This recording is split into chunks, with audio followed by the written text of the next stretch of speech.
Atos dos Apóstolos, capítulo 13, do versículo 20 em diante. Ele diz assim: a santa e poderosa palavra de Deus. E depois disto, por quase 450 anos, lhes deu juízes, até ao profeta Samuel. E depois pediram a um rei. E Deus lhes deu por 40 anos a Saul, filho de Quis, homem da tribo de Benjamim. E quando este foi retirado, levantou-se-lhes como rei a Davi, ao qual também deu testemunho e disse: achei a Davi, filho de Jessé, homem conforme o meu coração, que executará toda a minha vontade. Da descendência deste, conforme a promessa, levantou Deus a Jesus para Salvador de Israel. Tendo primeiramente João, antes da vinda dele, pregado a todo o povo de Israel o batismo de arrependimento. Os irmãos podem se assentar, por favor?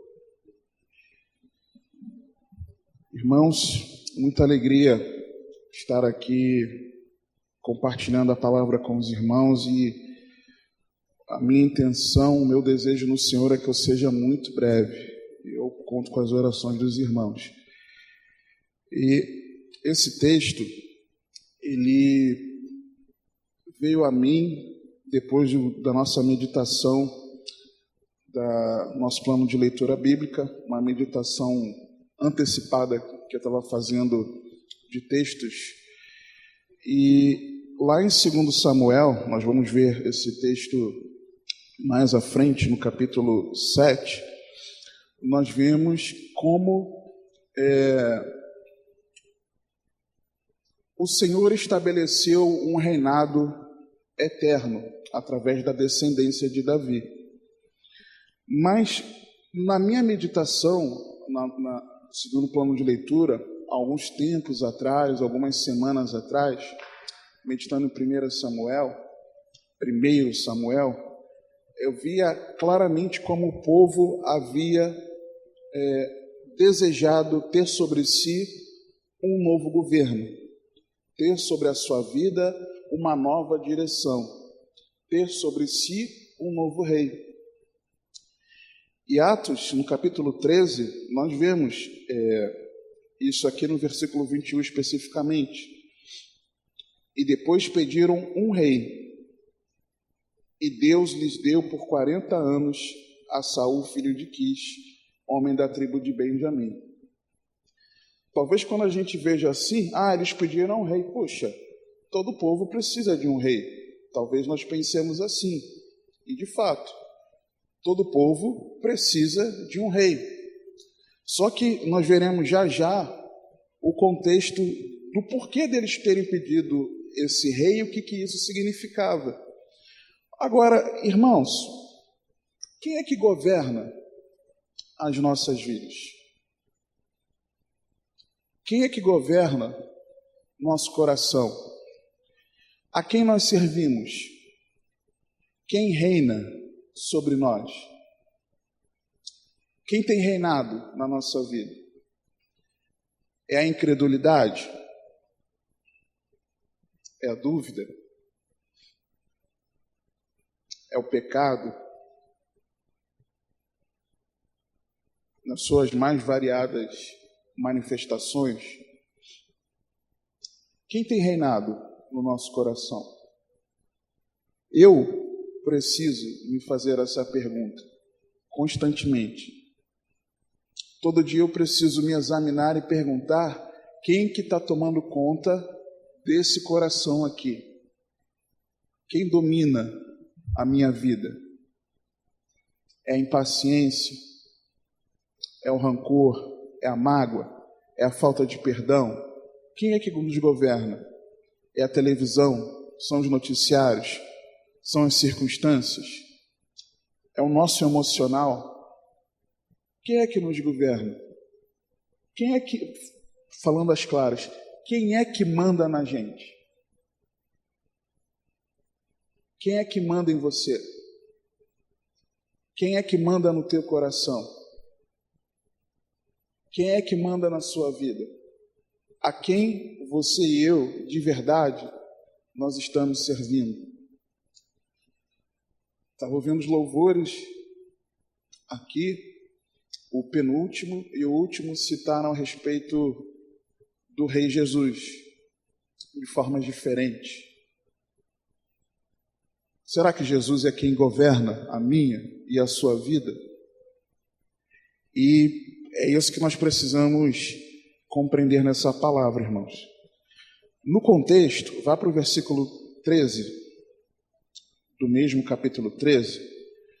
Paulo estava usando a estratégia que o Senhor deu a ele e dava aos irmãos de irem para as sinagogas e lá eles têm a oportunidade de compartilhar da palavra de Deus, mostrando que Jesus era o Cristo, o Messias. E no versículo 13 diz assim: E partindo de Pafos, Paulo e os que estavam com ele chegaram a Perge da Panfilha. Mas João, apartando-se deles, voltou para Jerusalém. E eles, saindo de Perge, chegaram a Antioquia da Psídia. E entrando na sinagoga, num dia de sábado, assentaram-se. E depois da lição da lei e dos profetas, lhes mandaram dizer, os principais da sinagoga: Homens, irmãos, se tendes alguma palavra de consolação para o povo, falai. Então eles primeiro tiveram ali, vamos dizer, uma escola bíblica, digamos assim, e depois da escola bíblica abria-se oportunidade para que os irmãos tivessem uma palavra de encorajamento. Quando você lê aqui, na minha versão aqui de consolação, versículo 15, talvez na sua faria diferente, uma palavra de encorajamento, uma exortação, uma orientação, um conselho. Não é necessariamente um consolo de quem está sofrendo e você vai ali e consola a pessoa. Não necessariamente, é uma palavra. E Paulo aproveitou dessa oportunidade. Versículo 16. Levantando-se Paulo e pedindo silêncio com a mão, disse... Imagina só, irmãos, só uma pausa aqui, só uma curiosidade. Ficaria indelicado os irmãos estarem falando e eu chegar e fazer assim para os irmãos, ó, seria indelicado, talvez. Talvez você se sentisse muito chateado comigo. Paulo fez sinal de silêncio ali para os irmãos. Para os irmãos não, né? Para aquelas pessoas na sinagoga. Levantando-se Paulo e pedindo silêncio com a mão, disse: Homens israelitas, e os que temeis a Deus, ouvi. O Deus deste povo de Israel escolheu a nossos pais e exaltou o povo, sendo eles estrangeiros na terra do Egito, e com braço poderoso os tirou dela, e suportou os seus costumes no deserto por espaço de 40 anos, e destruindo as 7 nações na terra de Canaã, deu-lhes por sorte a terra deles. Uma pausa. Então Paulo começou a pregar dizendo o quê? Esse Deus a quem vocês reverenciam, esse Deus a quem vocês dizem que servem, esse Deus é aquele que cuidou do povo, tirando eles do Egito. Foi o mesmo Deus que os conduziu como peregrinos pelo meio do deserto. O mesmo Deus que suportou os seus costumes, ou seja, suportou por um tempo a prática pecaminosa deles. E destruindo 7 nações na terra de Canaã, deu-lhes por sorte a terra deles. Não só conduziu eles pelo deserto, como os destinou à terra prometida. Só que aí vem a transição, versículo 20, que nós começamos a ler. E depois disto, por quase 450 anos, lhes deu juízes até o profeta Samuel. Então, durante todo esse período de 450 anos, se você acompanhar comigo, se você lembra juntamente comigo da nossa meditação na palavra, em Juízes, nós vimos claramente que diversos momentos no livro de Juízes, a palavra fala que aquele povo fazia o que bem queria, por quê? Porque eles não tinham governo. Eles estavam sem direção. Então, a gente vê isso em Juízes, praticamente todo o livro de Juízes. E aí, irmãos, vem o fatídico versículo 21. E depois pediram um rei. E depois pediram um rei. Será que nós não temos sido aqueles que têm pedido que um rei governe a nossa vida? Não tem nada a ver com política, tá, irmãos? Mas tem a ver com a nossa vida. Será que nós não temos pedido que alguém governe as nossas vidas? Será que as nossas atitudes não têm sido atitudes daqueles que estão entregando o governo da nossa vida a outro qualquer que não seja o Senhor? Será que, volto a frisar, ao nosso emocional, ao pecado, à nossa incredulidade, às nossas dúvidas? Será que as circunstâncias, o noticiário, será que não tem sido isso que tem governado a nossa vida? Quando na verdade deveria ser o rei exaltado, aquele que venceu a morte, morreu para nos salvar, venceu a morte, ressuscitou e prometeu nos buscar. Será que nós não temos entregue o governo da nossa vida a outros diferentes do Senhor Jesus? E aí, irmãos, eu quero que você abra comigo, por favor, em Deuteronômio capítulo 17. Por quê? Deus não é bobo, irmãos. Deus não é trouxa. Deus não é limitado. Deus não é conduzido pelas circunstâncias, não é conduzido pelo tempo. Deus, ele é eterno. E por ele ser eterno, ele fala algo muito interessante a partir do versículo 14, que ele mostra que de forma soberana ele não é surpreendido.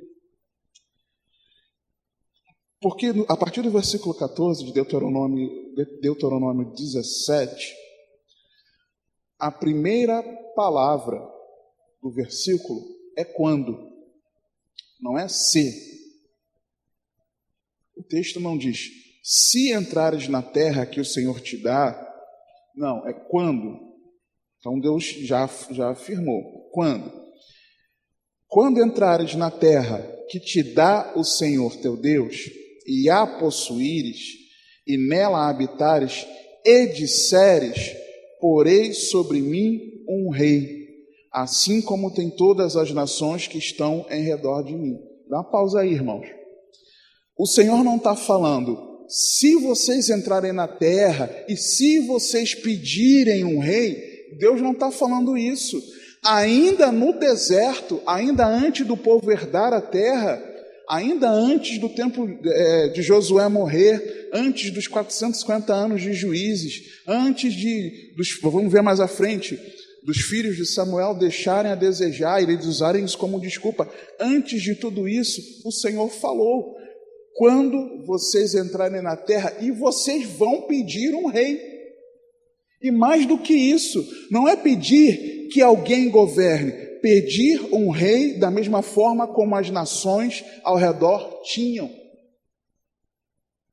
Quando vocês desejarem se parecer com o mundo, quando vocês claramente disserem, Deus, eu não quero o Senhor reinando sobre a minha vida. E muitas vezes, amados, as nossas atitudes são exatamente assim, afirmando para o Senhor, Deus, eu não quero o Senhor governando a minha vida, eu não aceito o teu reino sobre mim. As nossas atitudes, queridos, muitas vezes dizem, eu não aceito o reino de Deus, o reino de Deus não é para mim. Misericórdia, igreja, misericórdia, porque nós veremos aqui no último versículo que nós vamos ler do capítulo 17 de Deuteronômio, Irmãos, Deus não é pego de surpresa, e Deus deixa algo aqui maravilhoso. O Senhor, ele afirma categoricamente que aquele povo abriria a mão de ter a ele como rei, para que tivesse um rei como o mundo tinha. E no final nós vamos ver que Deus, ele é soberano e não é pego de surpresa. Por quê? Acompanha comigo, continuando o texto. A partir do versículo 16. Porém, ele não multiplicará para si cavalos, nem fará voltar o povo ao Egito para multiplicar cavalos, pois o Senhor vos tem dito... Perdão, antes, eu não finalizei o versículo 15, é importante um detalhe aqui. Vou ler de novo o versículo 15, mas completo agora. Porás certamente sobre ti como rei aquele que escolher o Senhor teu Deus. Dentre teus irmãos porás rei sobre ti. Não poderás pôr homem estranho sobre ti que não seja de teus irmãos. Porém, ele não multiplicará para si cavalos, nem fará voltar o povo ao Egito para multiplicar cavalos. Pois o Senhor vos tem dito: nunca mais voltareis por este caminho. Tampouco para si multiplicará mulheres, para que o seu coração não se desvie. Nem prata nem ouro multiplicará muito para si. Será também que, quando se assentar sobre o trono do seu reino, então escreverá para si num livro um traslado dessa lei, do original, que está diante dos sacerdotes levitas, e o terá consigo, e nele lerá todos os dias da sua vida, para que aprenda a temer ao Senhor seu Deus, para guardar todas as palavras desta lei, e estes estatutos para cumpri-los, para que o seu coração não se levante sobre os seus irmãos, e não se aparte do mandamento, nem para a direita, nem para a esquerda, para que prolongue os seus dias no seu reino, ele e seus filhos no meio de Israel. E aí? Irmãos, o versículo 20, a palavra fala, para que o seu coração não se levante sobre os seus irmãos e não se aparte do mandamento, nem para a direita, nem para a esquerda, para que prolongue os seus dias no seu reino. Algum rei de Israel, seja no reino unificado ou no reino dividido, reino do norte e reino do sul, algum rei cumpriu todo o mandamento da palavra de Deus? Algum rei cumpriu, pelo que os irmãos se lembram, lendo os livros históricos? Tinha reis que temiam o Senhor, que agradavam ao Senhor, mas algum dos reis viveu sem jamais pecar? Não, nenhum deles, nem o mais temente ao Senhor, nenhum deles. E a palavra está dizendo aqui que ele não se apartando do mandamento, nem para a direita, nem para a esquerda, o reino dele seria prolongado. Irmãos, qual foi o rei que jamais pecou, cujo reino é prolongado por toda a eternidade? O Senhor Jesus, irmãos. Deus começou falando para eles: vocês vão me trair, vocês vão escolher outro para governar sobre vocês, mas eu já provi soberanamente o plano de salvação, de resgate, de redenção, de governo sobre as suas vidas. Um rei que obedecerá todo o mandamento, e o reinado dele será prolongado eternamente por todos os dias. Deus não é pego de surpresa, irmãos. Deus não é pego pelo nosso pecado de surpresa. O Senhor já proveu para mim e para a tua vida o reinado, o governo, o senhorio de Jesus Cristo. Só que muitas vezes nós dizemos: eu não quero esse reino, eu não aceito o reino de Deus sobre a minha vida. Só que o Senhor providenciou esse reinado, igreja. O Senhor providenciou o reino eterno sobre mim e sobre você. Ainda que você diga não, haverá um dia, a palavra afirma, Filipenses capítulo 2, que diante do Senhor Jesus, todo joelho se dobrará e toda língua confessará que Ele é o Senhor, que Ele é o Rei, porque Jesus, Ele vive e reina eternamente, igreja. O Senhor não é pego de surpresa. O Senhor não foi surpreendido pelo teu pecado. O Senhor não foi surpreendido pelo meu pecado. O Senhor não é surpreendido pela minha e pela sua atitude quando nós rejeitamos que Ele domine, governe, mande, seja o Senhor das nossas vidas. Mas essa é a vontade dEle. Nós lemos lá em Atos, volta para Atos, por favor. Nós lemos em Atos, queridos, que o povo, nós depois vamos abrir 1 Samuel, o povo, olha o que diz Atos 13, versículo 22. 21, o povo pediu um rei, e esse rei foi Saul. 22, Atos 13, 22. E quando este foi tirado, Saul, levantou-lhes como rei a Davi, ao qual também deu testemunho e disse: achei a Davi, filho de Jessé, homem conforme o meu coração, que executará toda a minha vontade, da descendência deste, conforme a promessa. Tinha uma promessa. Levantou Deus a Jesus para Salvador de Israel. Claramente a Bíblia falando aqui, o povo rejeitou que o Senhor governasse. Vocês querem o rei? Vou deixar. Levantou Saul. Os irmãos conhecem a história de Saul, que não foi um homem segundo o coração de Deus. O Senhor levantou Davi. E a partir de Davi ele prometeu: eu vou enviar Jesus para reinar eternamente sobre vocês. É isso que nós queremos, eu quero ver com os irmãos aqui. 1 Samuel, nós vemos que o Senhor não foi pego de surpresa lá em Deuteronômio. E 1 Samuel, capítulo 8, primeiro livro de Samuel, capítulo 8. Há quem diga, irmãos, estudiosos, teólogos, que o livro de Ruth, ele faz meio que uma transição entre o livro de Juízes e 1 Samuel. E é interessante que o nome Juízes, eu comentei com os irmãos, um livro que vem falando muito do povo desgovernado. Cada um fazia o que bem entendia, porque não tinha liderança, não tinha governo.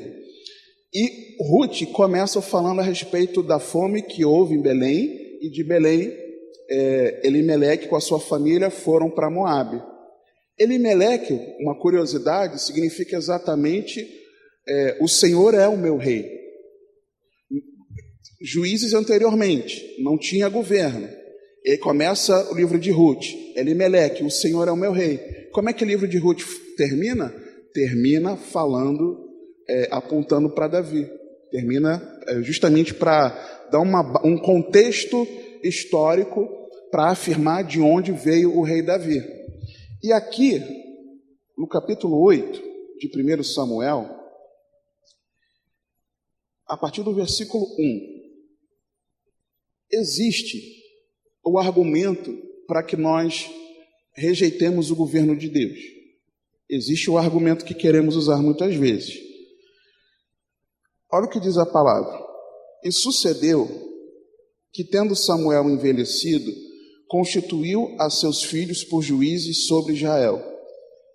E o nome do seu filho primogênito era Joel, e o nome do seu segundo Abia, e foram juízes em Berseba. Porém, seus filhos não andaram pelos caminhos dele, antes se inclinaram à avareza, e aceitaram o suborno, e perverteram o direito. Então, todos os anciãos de Israel se congregaram, e vieram a Samuel a Ramá, e disseram-lhe: eis que já estás velho, e teus filhos não andam pelos teus caminhos. Constitui-nos, pois, agora um rei sobre nós, para que ele nos julgue como tem todas as nações. Aquilo que Deus havia profetizado em Deuteronômio 17, aconteceu aqui. Eles pediram um rei. Por quê? Qual é o argumento? Você é velho e seus filhos não andam pelos seus caminhos. Os seus filhos não são crentes igual o Senhor é. Então, por causa disso, por essa desculpa, eu não quero mais o governo de Deus sobre a minha vida. Qual é a minha desculpa essa manhã?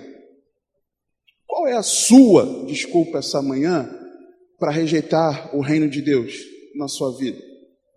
Qual é a desculpa para nós não obedecermos ao Senhor? Qual é a desculpa para nós priorizarmos uma vida longe da palavra de Deus, que envergonha o nome do Senhor, que ofende ao Senhor? Qual é a desculpa que a gente tem usado? É por causa do quê? É a família? É o trabalho? É a igreja? Porque não me ensinaram. Porque ninguém me chama a atenção. Eu usava essa desculpa. Ninguém veio me chamar a minha atenção, ninguém veio me confrontar pelo meu pecado, então tô na boa, né? Tô bem na fita com Deus. Eu pensava assim. Qual é a desculpa que a gente vai continuar usando? Que desculpa nós vamos usar para pedirmos um novo governo sobre as nossas vidas?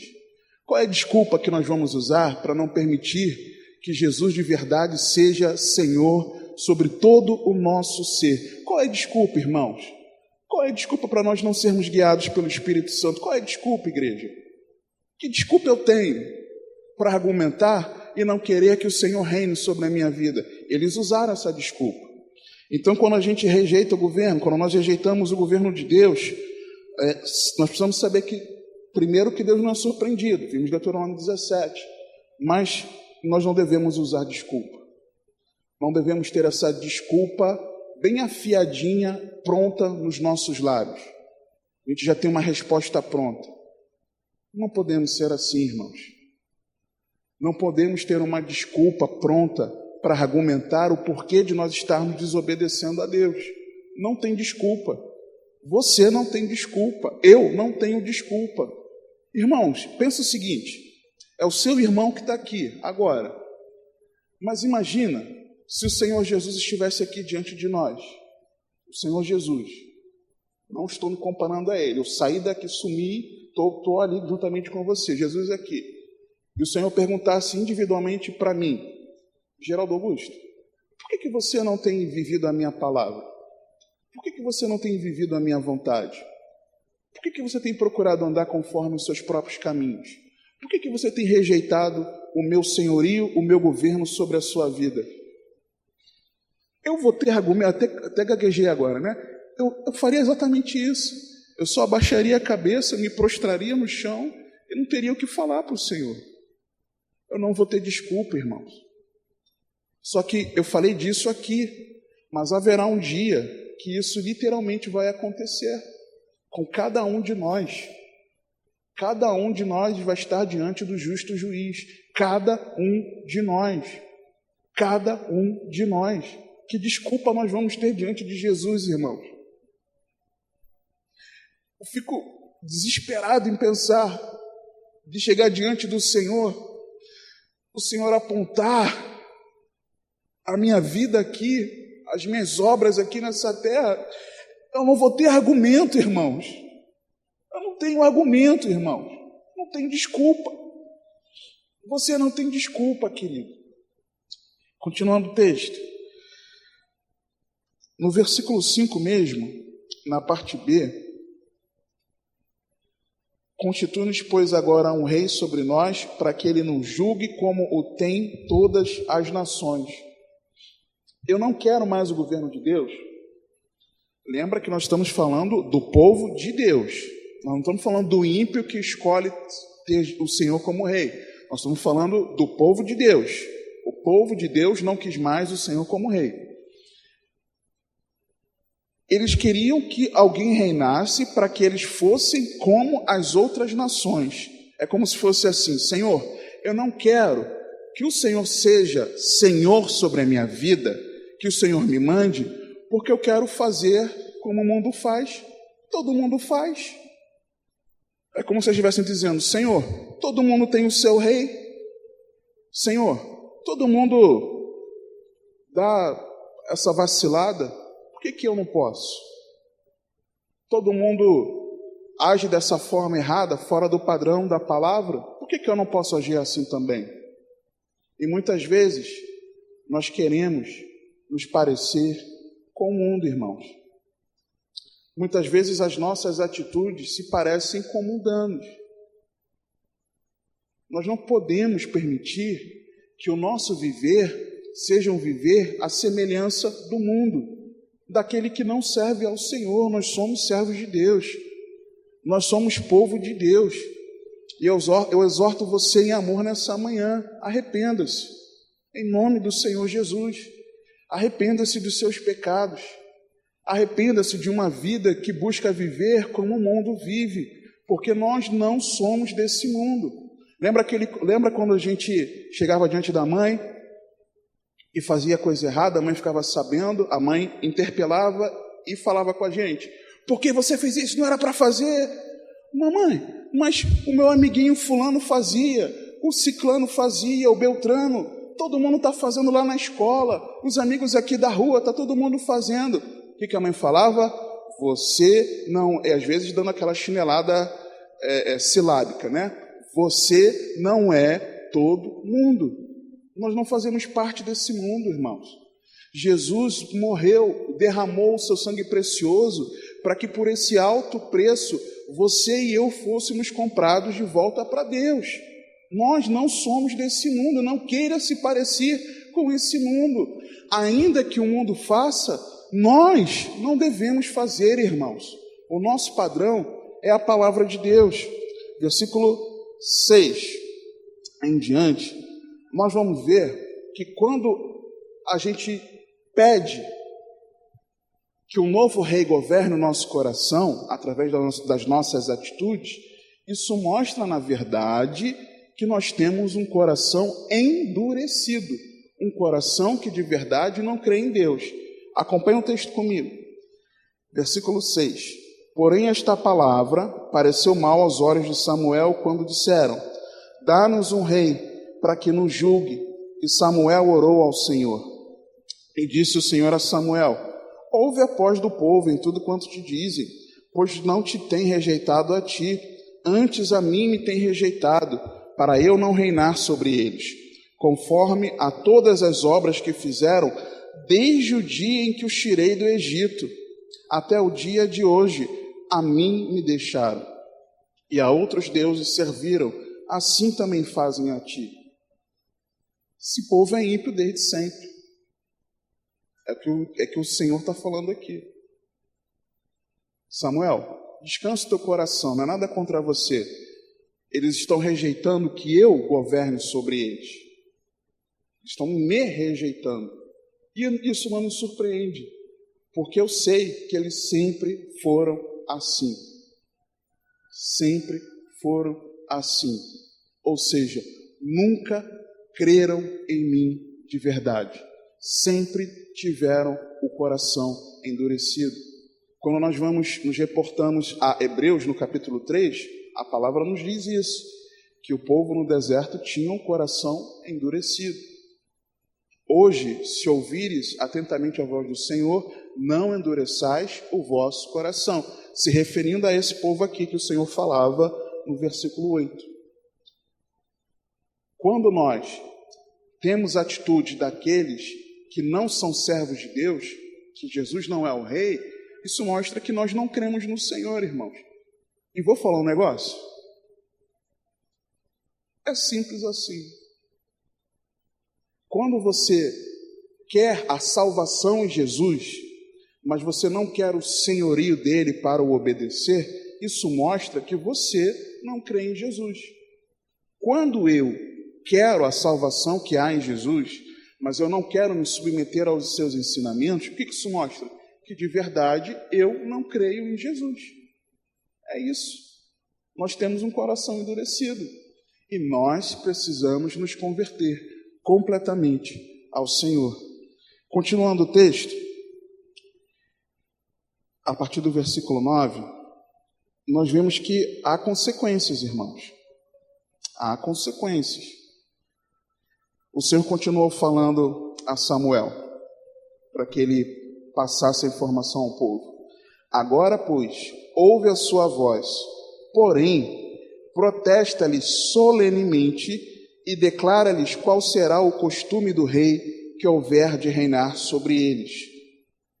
E falou Samuel todas as palavras do Senhor ao povo, que lhe pediam o rei, e disse: Este será o costume do rei que houver de reinar sobre vós. E aí, abre, detalha o que seria, o que aconteceria. Ele tomará os vossos filhos e os empregará nos seus carros, e como seus cavaleiros, para que corram adiante dos seus carros, e os porá por chefes de 1000, e chefes sobre os 50, e para que lavrem a sua lavoura, e façam a sua cega, e fabriquem as suas armas de guerra, e os petrechos de seus carros, e tomará as vossas filhas para perfumistas, cozinheiras e padeiras. Uma pausa só até aí. Há consequências. Quando nós rejeitamos o governo de Deus sobre a nossa vida, quando nós deixamos de viver a palavra de Deus no nosso cotidiano, a nossa família ela é atingida, irmãos. Tem consequência. Tem consequência. Quando você e eu deixamos de viver a palavra de Deus, os primeiros que sofrem são os nossos familiares, é a nossa casa. Não estou falando da retaliação do diabo e do império das trevas contra as nossas vidas. Não estou falando da perseguição por nós sermos cristãos. Eu estou dizendo consequências das nossas atitudes. Por exemplo, um pai e marido, ele recebe o salário dele. Digamos que ele seja alguém viciado em jogos, e ele pega 50% do salário dele e investe na Mega Sena ou o que for. Essa família vai passar necessidade ou não? Vai. Vocês estão entendendo? Essa pessoa não tem domínio próprio, não é um camarada manso, mas ele chega em casa, tem uns problemas no trabalho, ele chega em casa, desconta na família, não desconta nos colegas de trabalho, às vezes sim, mas não no chefe, porque tem receio de ser mandado embora. Por ele não obedecer à palavra de Deus, de buscar ser manso, aprender com o Senhor Jesus, quando ele chega em casa e ele desconta nos filhos e na esposa, a família não está sofrendo por consequência dessa pessoa não viver debaixo do Senhor e do Senhor? Sim. Eu estou usando o exemplo aqui de homem, mas qualquer outro exemplo. E isso acontece também na vida cotidiana. Continuando o texto, versículo 14. E tomará o melhor das vossas terras e das vossas vinhas e dos vossos olivais, e os dará aos seus servos. E as vossas sementes, as vossas vinhas, dizimará para dar aos seus oficiais e aos seus servos. Também os vossos servos e as vossas servas, e os vossos melhores moços e os vossos jumentos tomará, e os empregará no seu trabalho. Dizimará o vosso rebanho, e vós lhe servireis de servos. Ou seja, toda a vida cotidiana ela fica conturbada. Toda a vida sofre quando nós deixamos de ter a Jesus como nosso Senhor. E principalmente, irmãos, por fim, vem a servidão. A parte B do versículo 17. E vós lhe servireis de servos. E isso me lembra Romanos 6. E eu quero abrir com você, por favor. Romanos 6. Quando nós rejeitamos o governo do Senhor. Romanos 6. Carta aos Romanos, capítulo 6, a partir do versículo 12. Quando nós rejeitamos o governo do Senhor, quando nós apresentamos a nossa vida a alguém ou a algo, é a esse algo que nós nos tornamos servos. A palavra diz aqui, a partir do versículo 12, Romanos 6. Não reine, portanto, o pecado em vosso corpo mortal, para lhe obedecerdes em suas concupiscências. Nem tampouco apresentei os vossos membros ao pecado por instrumentos de iniquidade, mas apresentai-vos a Deus como vivos dentre mortos, e os vossos membros a Deus como instrumentos de justiça, porque o pecado não terá domínio sobre vós, pois não estáis debaixo da lei, mas debaixo da graça. Pois que pecaremos porque não estamos debaixo da lei, mas debaixo da graça? De modo nenhum. Não sabeis vós que a quem vos apresentardes por servos para lhe obedecer, sois servos daquele a quem obedeceis, ou do pecado para a morte, ou da obediência para a justiça? Uma pausa, irmãos. Aquele povo não estava se oferecendo, se apresentando para ficar debaixo da servidão de um rei? Eles escolheram, é uma escolha. Não servir a Deus, não ser servo de Deus, não estar debaixo do governo de Deus, é uma escolha que você e eu fazemos. Só que quando nós fazemos isso, nós nos tornamos escravos, irmãos. Nós nos tornamos escravos. O texto diz aqui, continuando 17: mas graças a Deus, que tendo sido servos do pecado, obedecestes de coração a forma de doutrina a que fostes entregues, e, libertados do pecado, fostes feitos servos da justiça. Falo como homem, pela fraqueza da vossa carne. Pois que, assim como apresentastes os vossos membros para servirem à imundícia e à maldade para a maldade, assim apresentai agora os vossos membros para servirem à justiça para a santificação, porque quando erais servos do pecado, estáveis livres da justiça. E que fruto tinhas, então, das coisas de que agora vos envergonhais? Porque o fim delas é a morte. Mas agora, libertados do pecado e feitos servos de Deus, tendes o vosso fruto para a santificação e, por fim, a vida eterna. Porque o salário do pecado é a morte, mas o dom gratuito de Deus é a vida eterna por Cristo Jesus, nosso Senhor. Tem saída para mim e para você. Se nós temos apresentado as nossas vidas em servidão a outro rei, a que outro governe sobre mim e você, hoje a libertação para mim e para a sua vida, a liberdade em Cristo Jesus, o nosso Senhor. Você só precisa render a sua vida completamente ao governo de Deus. Você precisa declarar com os teus lábios, com o teu coração arrependido, cheio de fé, e declarar ao Senhor: Senhor, reina sobre a minha vida. Eu não quero mais ser escravo do pecado, eu não quero mais viver aprisionado. Liberta-me, Senhor Jesus, liberta a minha vida. Eu não quero mais aceitar outro governo sobre mim, mas eu que recebo de bom grado o reino de Deus. Senhor Jesus, seja exaltado, reina no meu coração. O Senhor hoje pode reinar sobre mim e sua vida, irmãos. O dom gratuito de Deus é a vida eterna em Cristo Jesus. O Senhor tem salvação para mim e para você. Nós precisamos render a nossa vida ao Senhor Jesus. Renda o seu coração a Jesus nessa manhã. Renda o seu coração. Talvez você vivencie tempos difíceis na tua vida, mas talvez seja porque você se distanciou do Senhor. Talvez vindo congregar, inclusive, participar no culto de ceia do Senhor, mas talvez o teu coração esteja longe de Deus. Talvez você não esteja mais aceitando o governo de Deus, a ordem do Senhor, a direção dele nas nossas vidas. Mas o Senhor, Ele quer trocar esse governo. Ele quer colocar você sob nova direção. Ele quer colocar a mim e você debaixo do governo de Deus, debaixo do reino de Deus. Arrependa-se. Em nome de Jesus. Só que, volta para Atos, por favor, queridos. Voltemos para Atos. Essa misericórdia do Senhor é maravilhosa. Atos 13, versículo 22 e 23. E quando este foi retirado, Saul levantou-lhes como rei a Davi, ao qual também deu testemunho e disse: achei a Davi, filho de Jessé, homem conforme o meu coração, que executará toda a minha vontade. Da descendência deste, conforme a promessa, levantou Deus a Jesus para Salvador de Israel.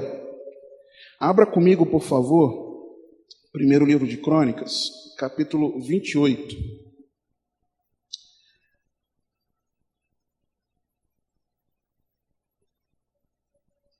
Primeiro livro de Crônicas, capítulo 28, versículo 2 em diante. Outro dia eu estava ouvindo uma aula do pastor Júlio falando sobre os atributos de Deus. Aí eu escutava ele falar assim, que maravilha esse som de ouvir o folhear das Bíblias, né? E que gostoso é, irmão, realmente. Ouvir que os irmãos estão abrindo a Bíblia, estão folheando lá para chegar no texto. Olha o que a palavra diz, irmãos. Primeiro Crônicas 28, 2. E pôs-se o rei Davi em pé e disse: ouvi-me, irmãos meus e povo meu. Em meu coração propus eu edificar uma casa de repouso para a arca da aliança do Senhor e para o estrado dos pés do nosso Deus. E eu tinha feito o preparo para edificar. Ou seja, eu tinha separado a minha oferta, a minha contribuição. Porém, Deus me disse: não edificarás casa ao meu nome, porque és homem de guerra e derramaste muito sangue.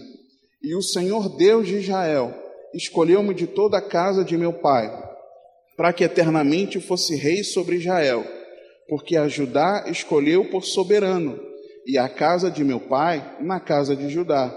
E entre os filhos de meu pai se agradou de mim, para me fazer reinar sobre todo Israel, e de todos os meus filhos, porque muitos filhos me deu o Senhor.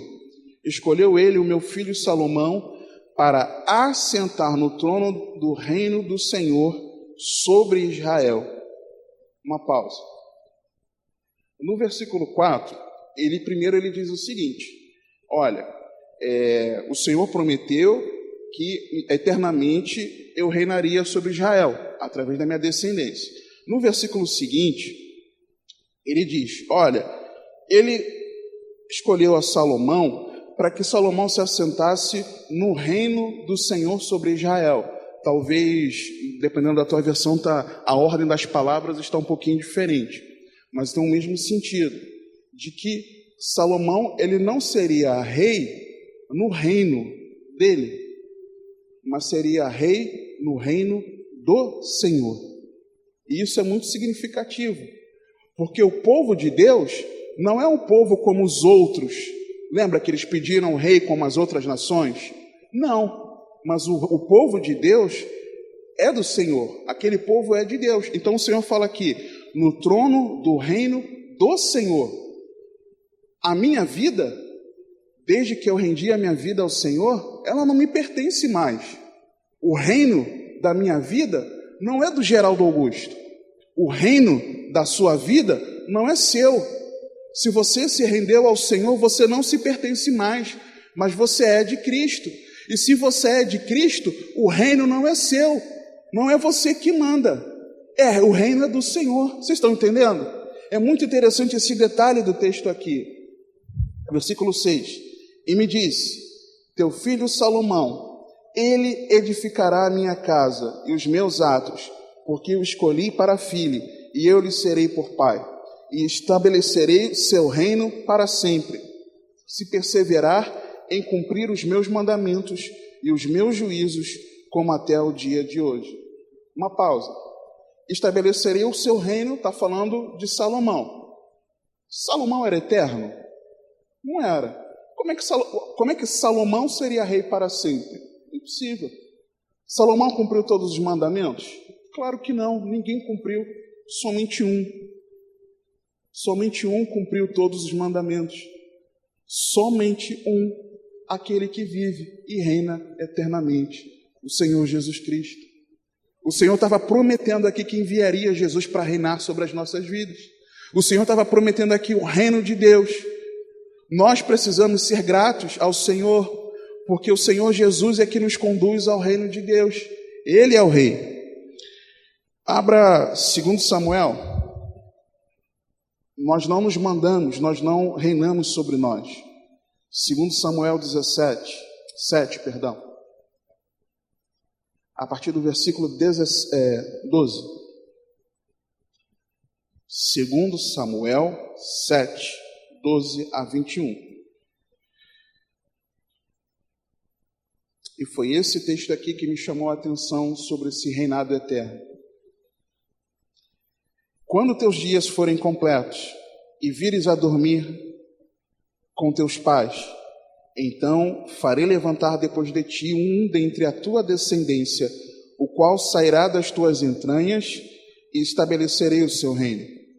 Este edificará uma casa ao meu nome, e confirmarei o trono do seu reino para sempre. Eu lhe serei por pai, e ele me será por filho. E se vier a transgredir, castigá-lo-ei com vara de homens e com açoites de filhos de homens.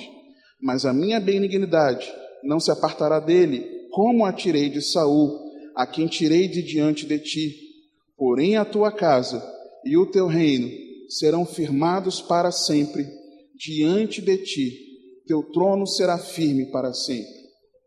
Conforme a todas estas palavras e conforme a toda esta visão, assim falou Natã a Davi. Natã aqui falando em relação ao desejo de Davi de edificar um templo para o Senhor.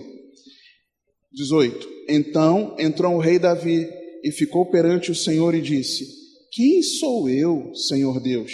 E qual é a minha casa para que me tenhas trazido até aqui? E ainda foi isto pouco aos teus olhos, Senhor Deus, senão que também falaste da casa de teu servo para tempos distantes? É este o procedimento dos homens, ó Senhor Deus? Davi reconhecendo que não tinha condições quaisquer de receber essa promessa. 20. E que mais te pode dizer ainda, Davi? Pois tu conheces bem a teu servo, ó Senhor Deus. Por causa da tua palavra e segundo o teu coração, fizeste toda esta grandeza, fazendo-a saber a teu servo. Irmãos, por que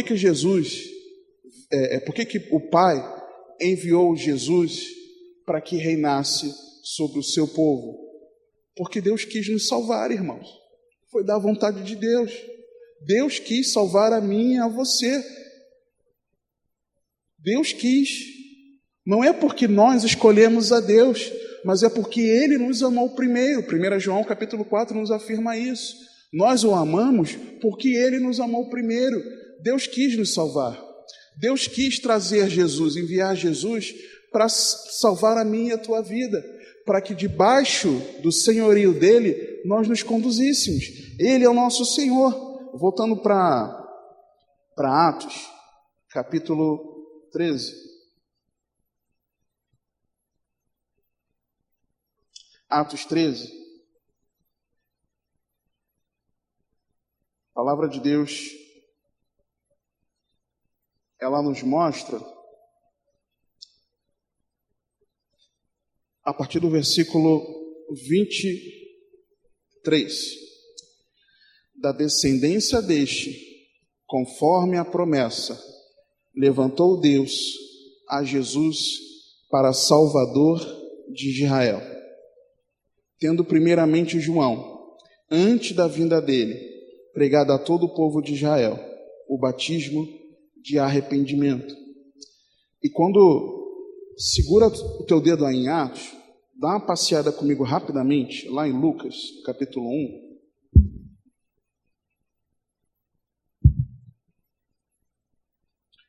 Versículos 30 a 33, diz assim a palavra de Deus.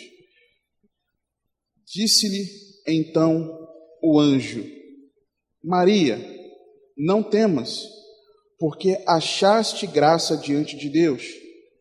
E eis que em teu ventre conceberás e darás à luz um filho, e chamarás o seu nome Jesus.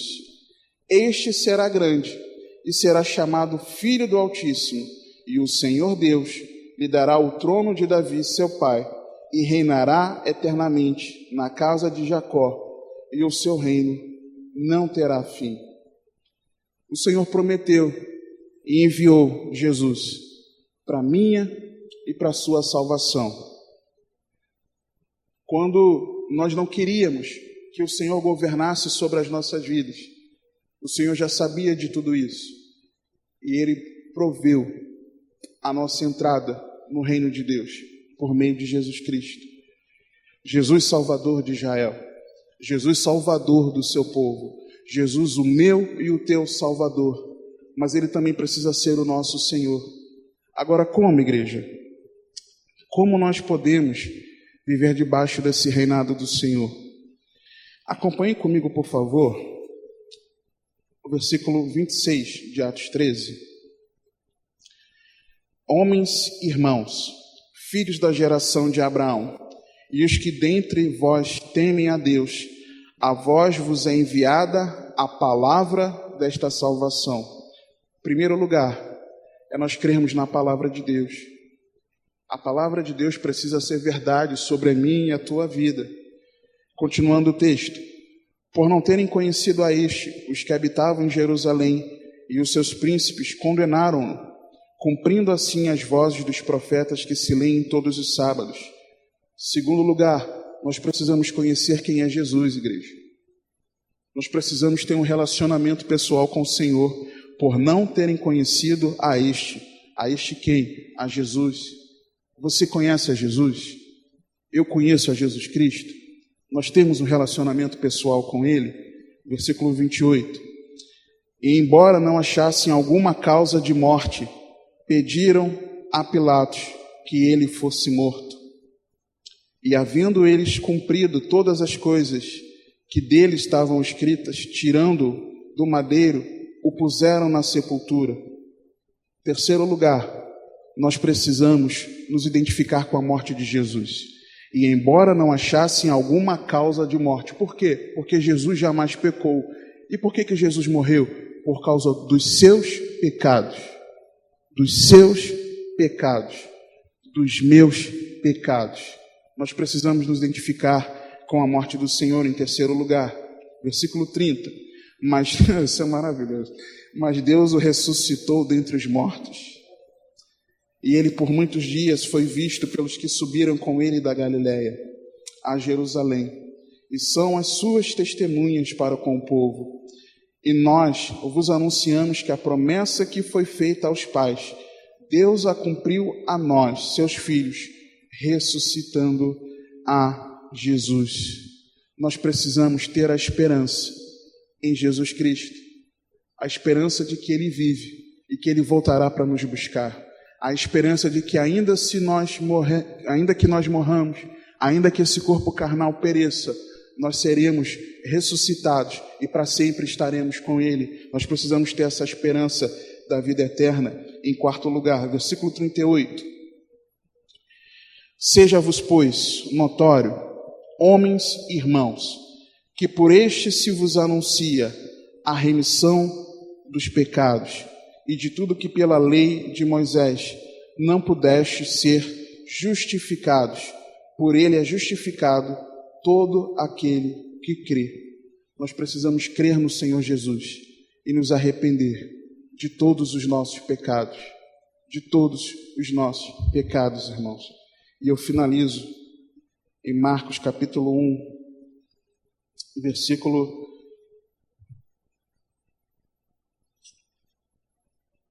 13, 14 e 15. E depois que João foi entregue à prisão, veio Jesus para a Galiléia, pregando o evangelho do reino de Deus e dizendo: o tempo está cumprido e o reino de Deus está próximo. Arrependei-vos e crede no evangelho. O reino de Deus chegou, queridos. O governo de Jesus Cristo chegou. Quem governa a minha e a tua vida? A quem nós servimos? Quem governa a nossa vida? Eu quero orar com você. Feche seus olhos. Nós não podemos nos arrepender apenas no culto de ceia, mas todos os dias. Pai, eu quero te dar graça, porque mesmo nós tendo rejeitado o governo de Cristo Jesus sobre as nossas vidas, mesmo nós tendo rejeitado viver segundo a Tua vontade, rejeitado a Tua palavra, o Senhor tem sido misericordioso com cada um de nós e tem mostrado que importa que nós creiamos que o Senhor enviou Jesus para a nossa salvação, que nós creiamos que Ele é o Teu Filho enviado para a nossa redenção. que nós creiamos que por Ele nós somos conduzidos ao Teu reino. O Senhor tem insistido conosco, Senhor, para que nós troquemos o governo do nosso coração.